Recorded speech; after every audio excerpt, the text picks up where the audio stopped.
இந்து விரோத சட்டங்களால் பாதிக்கப்பட்டு கொண்டிருக்கும் இன்னொரு குலம் தில்லைவாழ் அந்தணர்கள் மிக கொடுமையாக பாதிக்கப்படுகிறார்கள். ஏன்னா அவங்களுடைய கம்யூனிட்டியோட ஸ்டெபிலிட்டிங்கிறது மிக மிக மிக முக்கியம். தில்லையை போலே ஒரு திருத்தலம், நல்லா புரிஞ்சுக்கோங்க, மூர்த்தி தலம் தீர்த்தம் மட்டும் இல்லைங்கயா.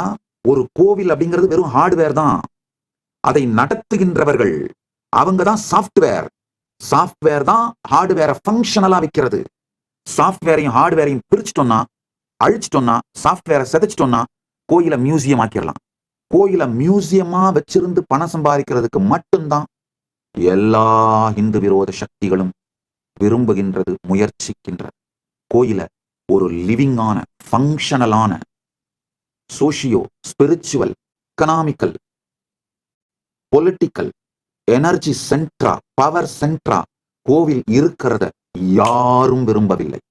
இந்து விரோத சக்திகள் விரும்பலன்றது மட்டும் இல்லாம இந்துக்கள்னு சொல்லிக்கிற, இந்து மதத்துக்காக பாடுபடுறோம்னு சொல்லிக்கிற பல பேரும் இந்த புரிதல் இல்லாததுனால ஆலயம் ரிலீஜியஸ் சாவரனிட்டியோட இயங்குறத அவர்கள் கூட விரும்பவில்லை.